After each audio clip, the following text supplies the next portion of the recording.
Llegamos al final de la Semana Nacional de Transparencia y hoy tuvimos la oportunidad de tener a Laila Porras, quien a lo largo de su trayectoria académica se ha distinguido por hacer un análisis sobre el tema de la desigualdad en los países que integran la ex Unión Soviética, concretamente lo que hoy conocemos como Europa del Este. Es en ese sentido, Laila, que quisiera retomar algunas de las ideas que nos sugeriste en tu charla, pero sobre todo trasladarlas al contexto mexicano. Iniciaría con una pregunta relativamente simple. A lo largo de los 80s se planteó en toda la región latinoamericana el consenso de Washington, como bien nos lo decías en tu charla, y digamos que tuvimos como una política económica de muy bajo déficit, cero inflación, castigamos un poco el salario mínimo, tratando de ser mucho más competitivos, y en esa coyuntura hoy, ante la caída del precio del petróleo, el Estado mexicano se queda en una situación de cierta vulnerabilidad presupuestaria. Si bien es cierto, ha aumentado su capacidad de recaudación, pues básicamente a los sectores que se les está pegando es al sector salud y al sector educación. Y a lo largo de tu intervención decías que para tratar de combatir la desigualdad, si hay algo en lo que hay que invertir, justamente son estos dos sectores. ¿Nos podrías comentar de manera breve por qué esta afirmación? Y dado que tú eres mexicana estudiando en París, ¿qué escenario estás viendo para México? Sí, claro, muy interesante tu pregunta, Joel. Primeramente, muy agradecida de esta invitación y de que el INAI ha hecho suyo esta preocupación por la desigualdad, porque vemos que la desigualdad se vuelve, quizá junto con el cambio climático, los dos temas más importantes que están amenazando la estabilidad social y de paz en el mundo.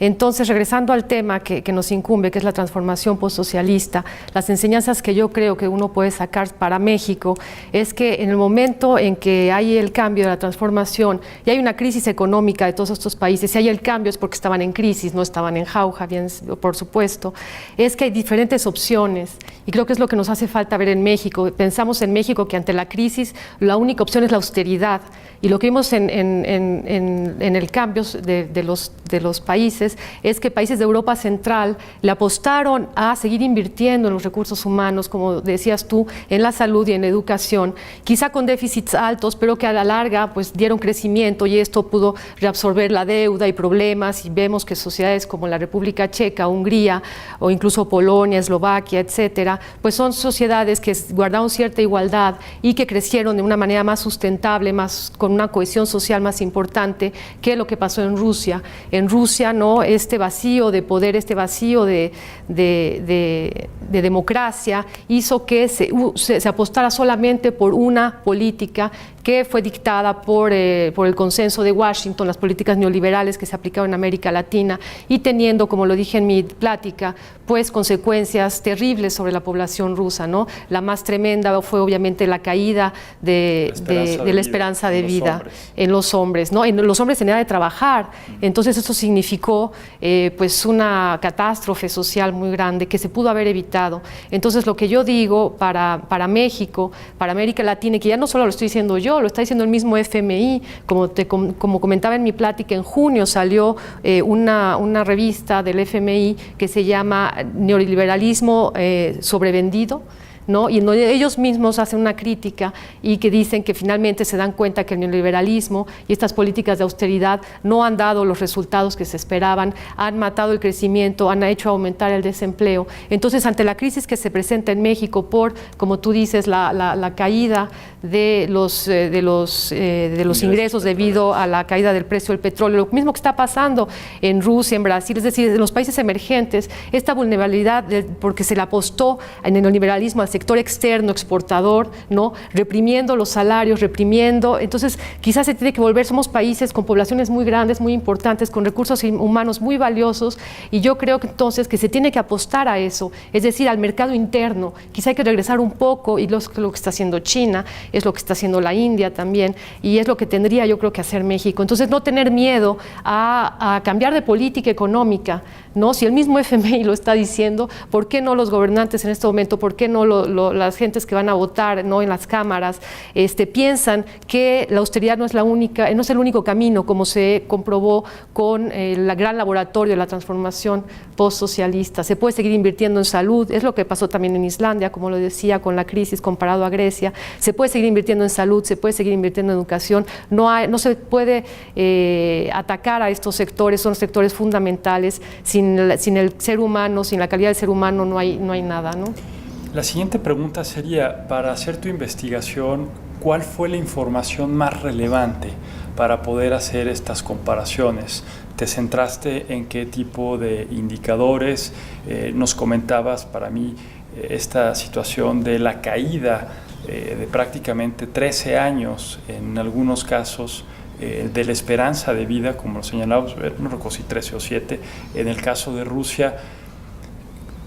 Hemos generado mucha información en México, la información está ahí, pero también venimos de una tradición en donde incluso ideológicamente se vio el poner en el debate público el tema de la desigualdad, pues prácticamente como una lucha entre ricos y pobres. Y yo creo que en este momento, y es un poco la convocatoria que hace el INAI, es salgamos de esa dicotomía y más bien con la información que se requiere, evaluemos si 20 años después de que iniciaron una serie de políticas de desarrollo social asistencialistas, por llamarlo de alguna manera, ha dado resultados o no. Y si esos resultados no han sido los deseados, ¿qué es lo que podemos hacer? Entonces me gustaría si puedes platicarnos como algunas experiencias de éxito que tú detectaste y aquella información que es relevante para poder evaluar el camino.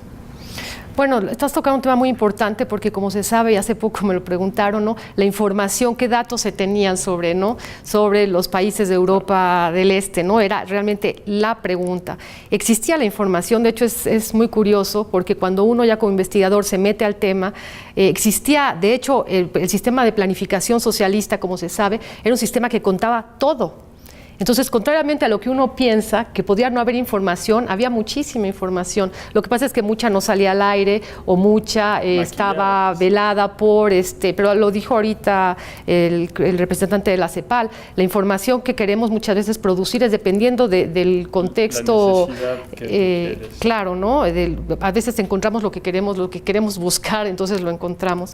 Pero en ese sentido yo creo que tenemos una valiosa información, ¿no? Cuando yo veo y comparo los datos que tiene el INEGI, ¿no? Ahora que estoy tratando de regresar, que estoy regresando al tema de México, ahora con la información y la experiencia, ¿no? Quiero regresar al tema. Entonces estoy metiéndome y me doy cuenta que entre el INEGI, la Comisión Indígena, ¿no?, Nacional Indígena, etcétera, hay muchísimos datos. Yo creo que los datos ya están ahí y creo que lo que se necesita de información y transparencia es más en el sentido de ¿qué hay que hacer con esa información? ¿Qué políticas económicas y qué políticas políticas se tienen que hacer, ¿no?, para llegar a una mayor igualdad? Yo creo que la información y todo lo que ha hecho el INAI, lo que ha hecho el INEGI, etcétera, es muy grande en México. Yo creo que falta muy poco, pues ya se tienen todos los ingredientes como para poder empezar a actuar, pero creo que empezar a actuar significa entonces replantearse las prioridades, ¿no? Y replantearse las prioridades es un poco cambiar el esquema y pensar que hay que poner en el centro del modelo a los seres humanos y no a las cuentas públicas. Laila, muchas gracias por la oportunidad de este diálogo. Muchas gracias a ti, muchas gracias a todos los consejeros de Alinai por esta oportunidad. Gracias.